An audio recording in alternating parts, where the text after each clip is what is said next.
We have to be able to recognize when we are self-sabotaging our own needs, when we're pushing the fulfillment of our own needs away. We push away love, we push away kindness. We do this when we've been traumatized, when we've been hurt, when we've been discouraged, abandoned, neglected. We learn to push away good feelings because when they came when we were younger, it was very traumatic and intense and disruptive, and it put us into a state of being distraught. When the good feeling left, when the friend left our home, when we felt love and then we were neglected, when we looked forward to going to our parents' house and they were supposed to pick us up and we were like, tomorrow at this time I'll be there, and then they never came. We learned that good feelings are more painful than the cycle of chaos and pain and neglect and abuse because we get used to it. We deprive ourselves of the very needs that we have that were neglected when we were younger because it's a cycle repeating itself. I realized that my partner really triggered me since we got together. He would bring up a physical pain and I would feel very defensive and insensitive. And yesterday while I was doing yoga and actually just sitting outside and looking at the mountain and sitting with myself and with the earth and just being there in silence without distraction, without noise, without, oh, I should do this, I need to do this, responsibility, X, Y, and Z. When I was just being, I realized that my partner being able to express himself in a gentle and compassionate, in a calm way, in a healthy way, has been triggering to me since the beginning because I was not allowed to express my emotions without intense repercussions, whether it was physical abuse or being told that someone had it worse or being told stop crying or I'll give you a reason to cry, whether it was being told at 15 that I was being too sensitive because I was struggling with pain that became chronic. The person that told me that I was being too sensitive was a person that still is a victim to the pain that she feels. So we have to notice when we're self-sabotaging, when we're pushing love away, when we're becoming defensive. And we also have to notice when we are trying to incessantly earn innate vital needs being met, like being worthy, being safe, being loved.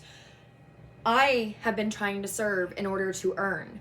I want to serve from generosity, from abundance, from wholeness, from a heart-centered place, from gratitude, because when I'm serving from scarcity and lack and desperation, and like I've had a pain in my chest all morning. It's something that I deal with sometimes, but I know that it's emotional pain. It's constricting. Even when I take a breath, I do not feel released. I feel anxious. I feel like there is pain and there is a message throbbing within me. There is trauma begging to be released. There are emotions begging to be released. And for me, being able to learn from these emotions as teachers and share that in hopes to inspire and encourage and empower others, to me, that is purposeful. That is a purpose that I have.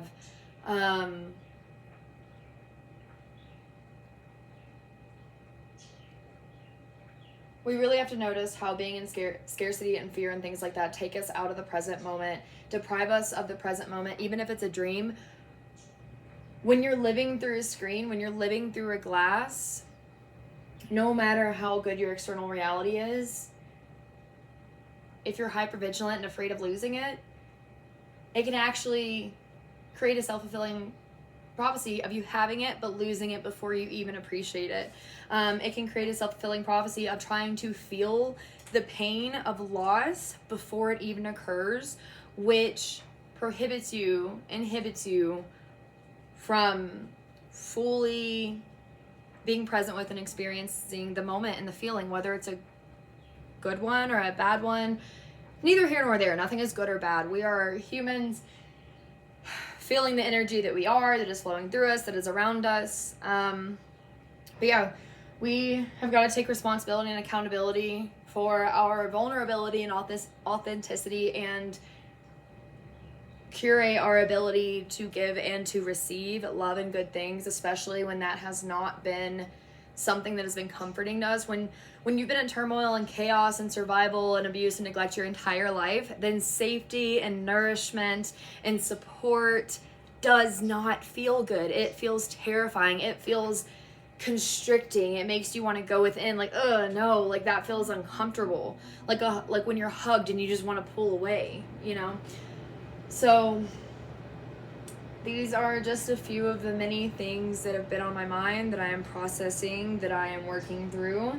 And I feel disappointment because I'm looking at 3 dead plants right now, but I'm also looking at 4 ginger and turmeric plants and a whole bunch of other plants that are doing well and establishing. So plants, like nature and everything else, are a lesson in giving ourselves grace and resiliency and just moving forward and doing better than we did before. Because judgment and criticism really can stop us dead in our tracks, whereas with grace and encouragement and love, we can be like, well, I wish I didn't let that happen, but I'll do better next time.